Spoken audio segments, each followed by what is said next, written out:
right, so I was pretty psyched for this panel because it has a great title. It's not really messing around. It says, eSports will be bigger than traditional sports. It's literally the panel we're on right now.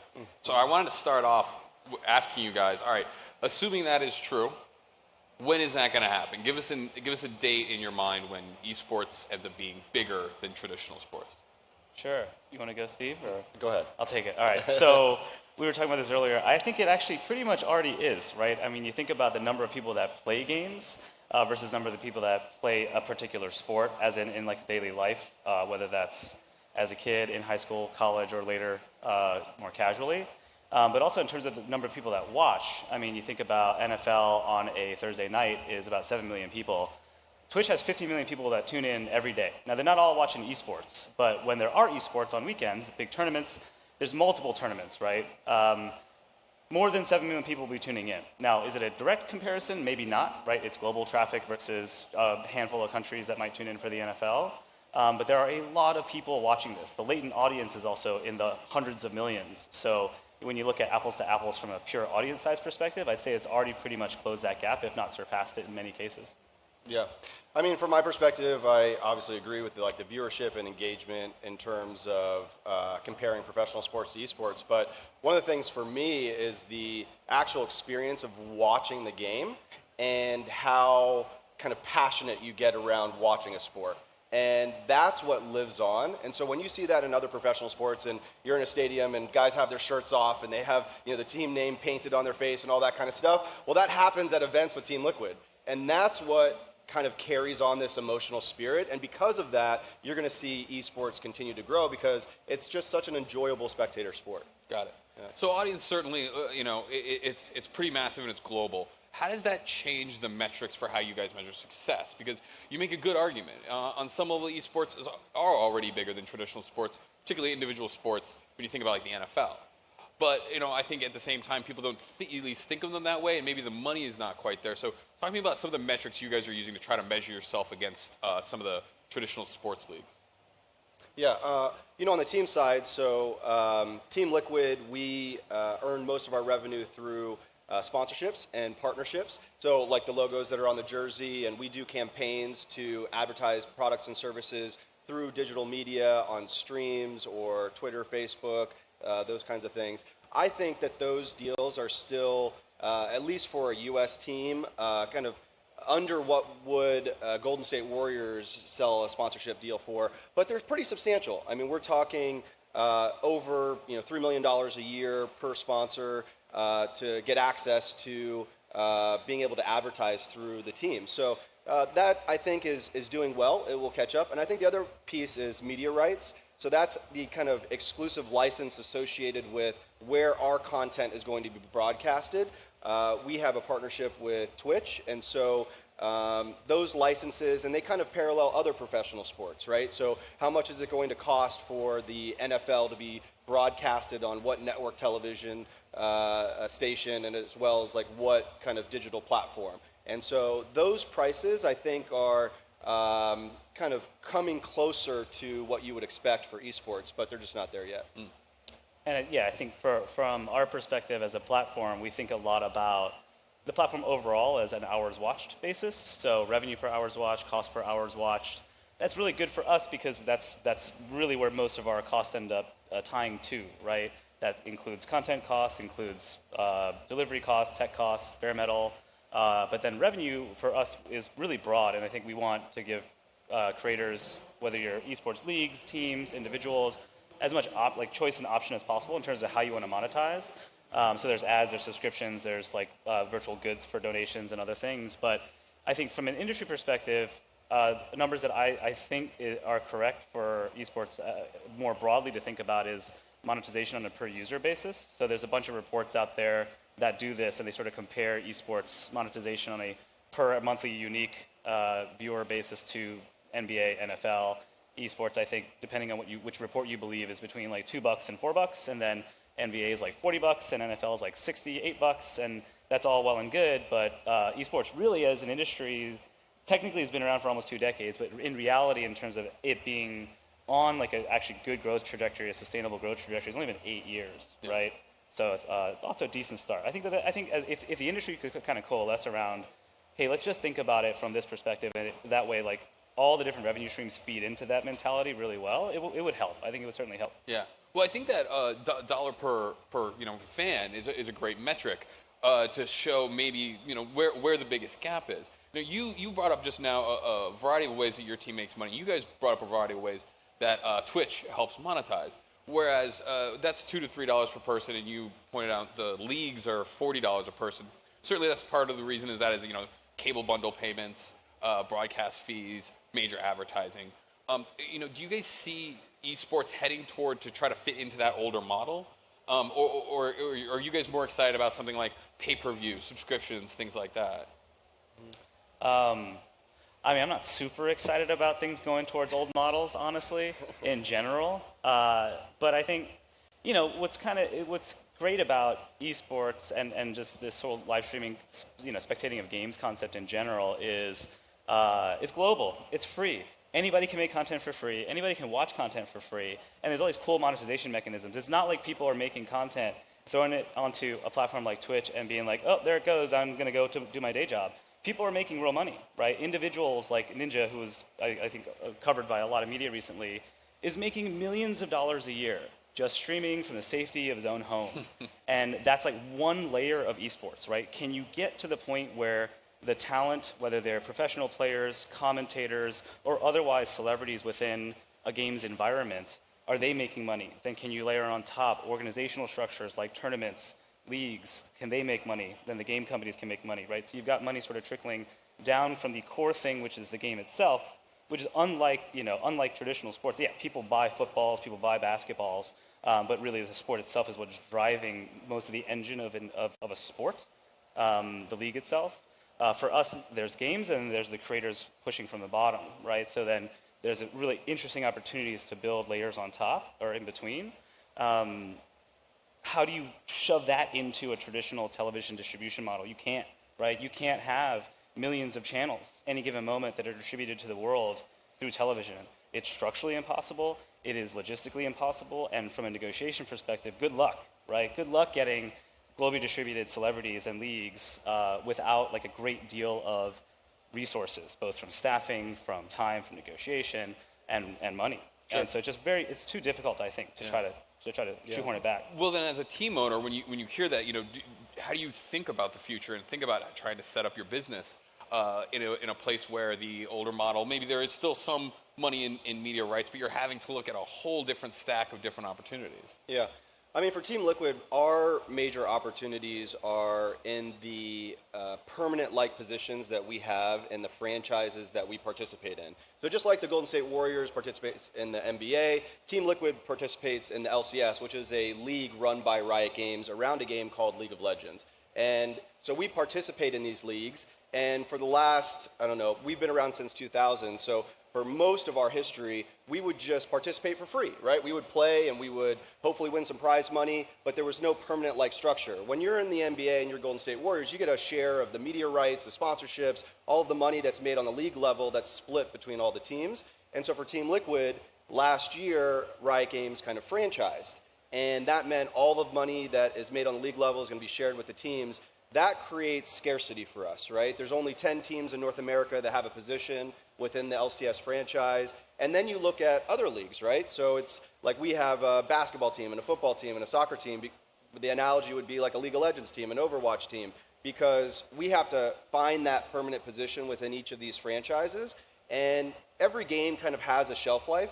So we have to seize new opportunities as we see an opportunity to get into a franchise league. But that's where our business really has kind of staying power over time as you get into these permanent positions in franchise. So I think a lot of what we talked about here is how, there are some similarities, but probably more differences than similarities with traditional sports. But the industry is called eSports, unfortunately. I mean, how do you guys try to get the public and get your business partners to start seeing this for what it is and less for, a video game version of the NFL? Yeah. You want to take it? I mean, our partners are already, convinced. There's just so much excitement around esports and interest. I think folks that are looking to invest in esports are trying to figure out where. Do you invest on the athletes and the talent side? Do you invest on the team side? Do you invest on the third-party tournament organizer side, on the developer side? Where's the play? Where's the opportunity? And there's just a lot of different options based on where you see expertise. And a lot of folks are interested on the team side because of kind of the scarcity associated with large brands in sports and fandom and kind of being a barrier to entry to create millions of fans overnight, right, behind a brand. Yeah, I think esports as like nomenclature is just a necessary thing for the industry right now. I mean, I kind of, I don't know, it feels like a bad word to me as over the last 8 years. It's kind of evolved into this thing that people just don't understand. People are like, oh, Drake playing Ninja, that's esports. I'm like, no, that's two dudes playing a video game together. That's not an esport, right? But it's kind of a necessary thing for us now as an industry in order to market it, right? Because what you're really selling is highly engaged, super young audience, right? Average age is 26. People watch for 2.5 hours a day. That's more than half of your average American's television viewing time. That's pretty much global average, right? 4.5 hours a day, 5 hours a day. And so this is a really engaged, attention-demanding experience that is also fun and interactive, and people pay for content that's free, right? A big part of the revenue that cycles through this particular industry is a patronage model. And that's kind of amazing. People are willing to pay for it even though it's free. And I think that's where we really have to zoom out and explain, okay, esports, this is the demographic description. Yes, there's many different layers within. So if you go into Street Fighter versus StarCraft versus League of Legends versus Dota 2, they're very different audience compositions. They exist in very different parts of the world. They're popular in very different parts of the world. The best players are from different parts of the world. Trying to get into that layer now may be too specific, right? So we sort of have to use this esports bubble wrap thing that we're just kind of squishing together all these things in order to present it to brands and other folks that might be interested in investing in the space. So, right. Like when we talk to a particular sponsor or a potential partner, we don't go to them and say, hey, the effective CPM for investing into Street Fighter is this and League of Legends is this. They don't yet understand kind of the nuances associated with the demographic differences by game. It's just you sell esports, right? But that's just because we're in that place within the state of the industry for esports. And it will eventually get to that point once kind of the reporting and the metrics and the data and kind of the confidence from brands on investing into an ecosystem is measurable. And right now it's not as measurable. And so that's why you're getting this kind of one term esports to mean all things, sometimes accidentally called e-gaming, and then it's just... Sometimes people camel case the S. Please don't camel case the S. No one needs camel case. So you guys have big audiences, but certainly there's still a lot of people who maybe aren't watching who you would want to watch. I think some people probably see it maybe occasionally on ESPN, which has shown some esports, as I guess we're still calling them.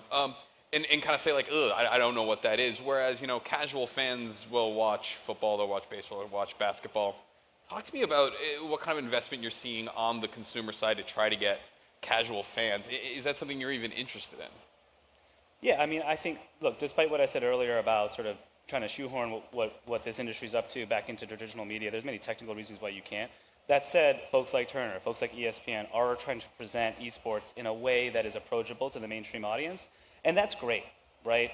I think it's awesome that they're investing in. There's obviously selfish reasons why they want to do it. There's also just like broader reasons, cultural reasons why they want to do it. And I think that's super cool and only helps our industry. It is very difficult to do that, but it's exciting that they're trying, right? The fact that, well, my mom still thinks I make video games for a living, which you don't do, unfortunately. I'd love to one day. But she'll see it on TV, she'll hear it on radio, and that to her is like, okay, cool, this is a thing, right?